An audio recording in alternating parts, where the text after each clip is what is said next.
1885 সালের 13 নভেম্বর কলম্বিয়ার মস্কো শহরে আর্মেরার আকাশ সকাল থেকে ছিল মেঘলা, মাঝে মাঝে বৃষ্টি চেপে আসছিল। তখন বিকেল 4টে।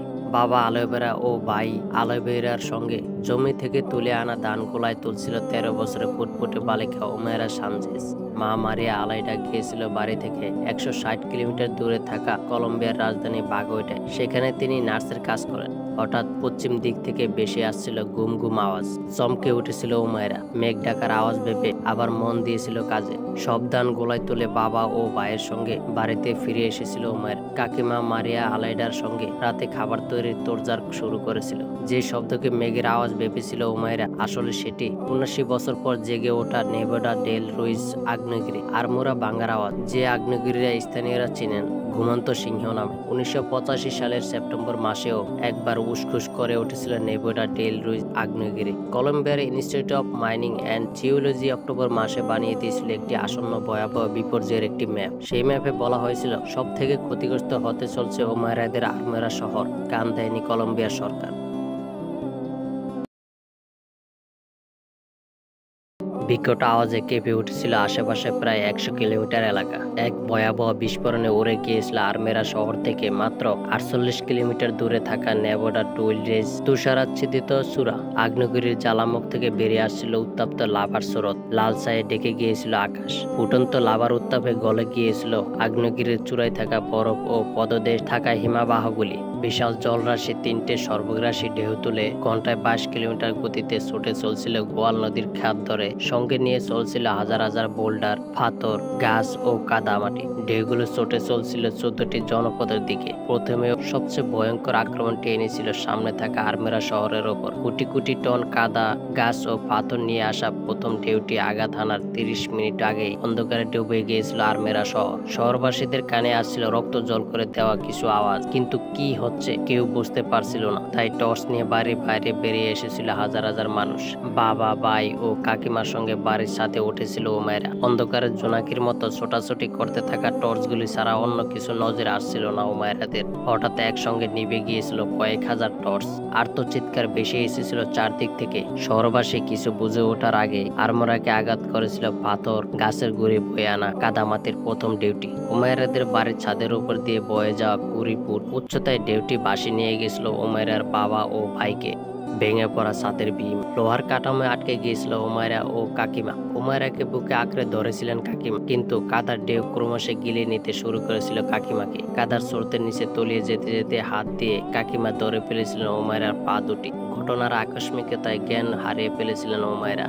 বৃষ্টি শুরু হয়েছিল আবার। বৃষ্টি ফোঁটা গায়ে লাগায় জ্ঞান ফিরে এসেছিল উমায়রা। সে বুঝতে পেরেছিল ঠিক ঠিক কাদার মধ্যে গলা অবধি ডুবে আছে। কাদার নিচে কোথাও আটকে গিয়েছে তার হাত পা। চারদিক থেকে বেশি আসছিল আর্তনাদ, কিন্তু কিছুক্ষণ পর সেই সব আর্তনাদ আর শোনা যাচ্ছিল না। বিধ্বস্ত আরমেরা বুকে নেমে এসেছিল শ্মশানের নীরবতা। সত্যি আরমেরা তখন মৃত্যুপুরী। কাদার নিচে শেষ ঘুমে ঘুমিয়ে পড়েছিল প্রায় 25,000 আরমোরাবাসী। কাদার উপর জমতে শুরু করেছিল বৃষ্টির জল। সেই শুয়েছিল গলা অবধি কাদায় গেঁথে থাকা উমায়রার চিবুক। পাগলের মতো চিৎকার করতে শুরু করেছিল উমায়রা। ও বাবা, তুমি কোথায়? ভাই, তুই কই? কাকিমা, তুমি কোথায়? আমাকে বাঁচাও, আমি তলিয়ে যাচ্ছি কাকিমা। একসময় জল উঠেছিল উমায়রার নাকের কাছাকাছি। দুঃসাহসী উমায়রা প্রায় অবিশ্বাস্যভাবে ডান হাত জঞ্জালের ভেতর থেকে মুক্ত করে নিয়েছিল। ডান হাত দিয়ে জঞ্জাল আঁকড়ে বেঁচে থাকার চেষ্টা চালিয়ে গেছিল রাতভর। নির্মম রাত এগিয়ে চলছিল এক আশা জাগানিয়া ভোরের দিকে।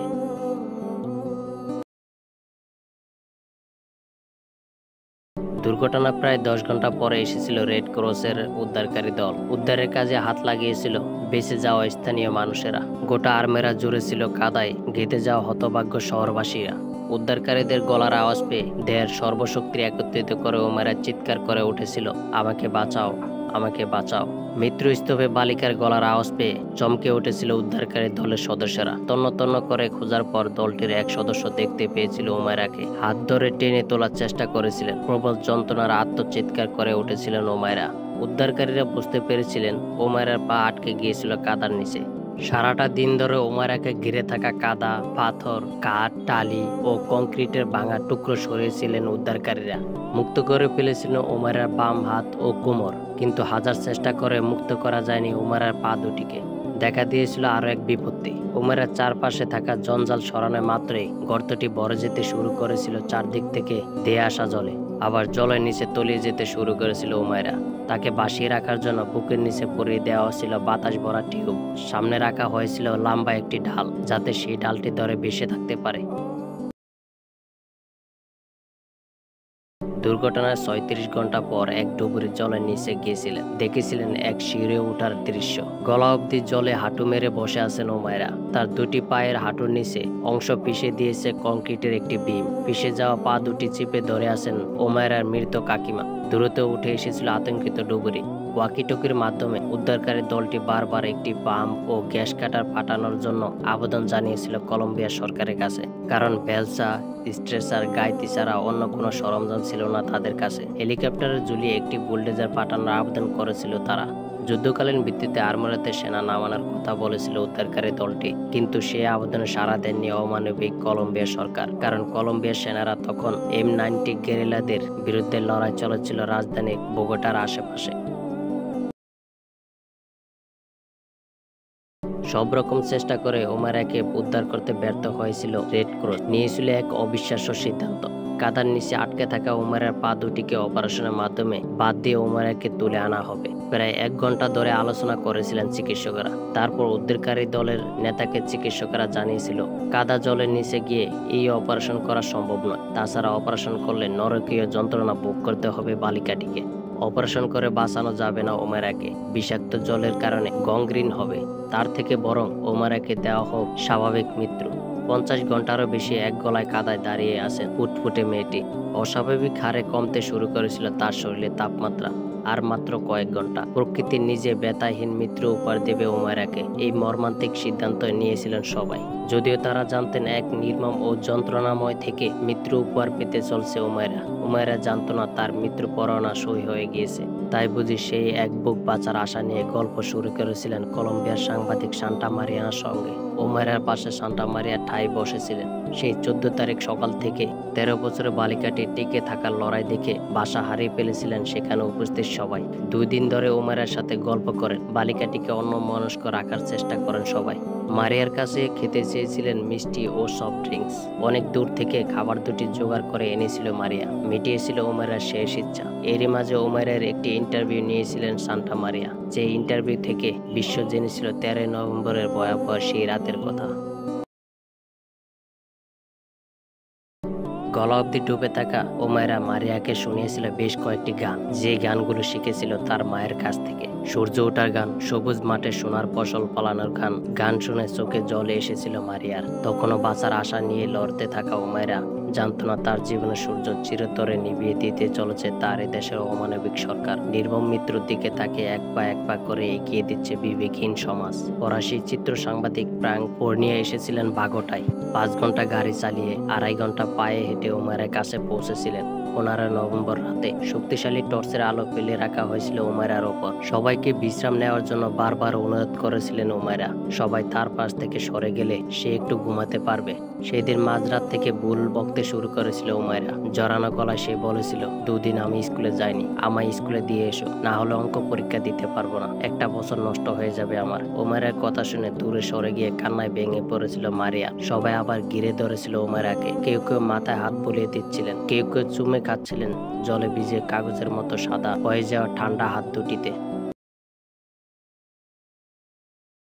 16 তারিখ সকাল থেকে ক্রমশ ঝিমিয়ে পড়ছিল উমাইরা, হারিয়েছে কথা বলার শক্তি। তবুও বাঁচার আশা ছাড়েননি। তাই বুঝি বারবার ডান হাতটা এগিয়ে দিচ্ছিল মারিয়ার দিকে, যেন সে বলতে চাইছিল, শেষবারের মতো আমায় টেনে তোলার চেষ্টা করো না।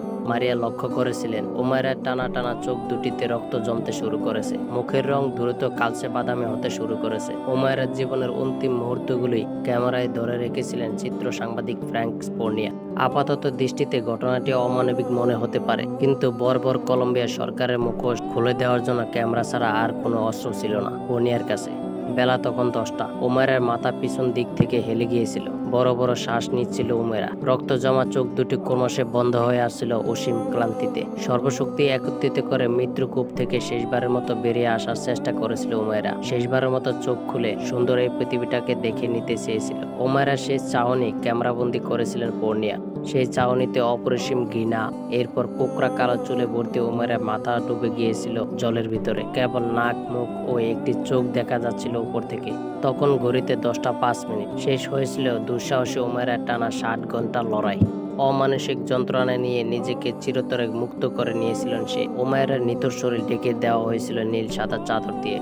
ফ্রাঙ্ক ফোনিয়ারের তোলা উমাইরের শেষ ছবিটিতে দেখে খুবই ফেটে পড়েছিল বিশ্ব। কলম্বিয়ার রাস্তায় রাস্তায় লক্ষ মানুষ তুলে ধরেছিল প্ল্যাকার্ড। সেগুলোতে লেখা হয়েছিল আগ্নেয়গিরি নয়, 25,000 প্রাণ কেড়ে নিয়েছে অপদার্থ সরকার। ফুটফুটে উমাইরের চির শান্তির দেশে চলে গিয়েছিল 37 বছর আগে। আজকে ছিল এই পর্যন্তই। ভালো থাকুন এবং নিজের পরিবারের সকল সদস্যদের ভালো রাখুন। আমাদের পরবর্তী আপডেট পেতে সাবস্ক্রাইব করে পাশেই থাকুন।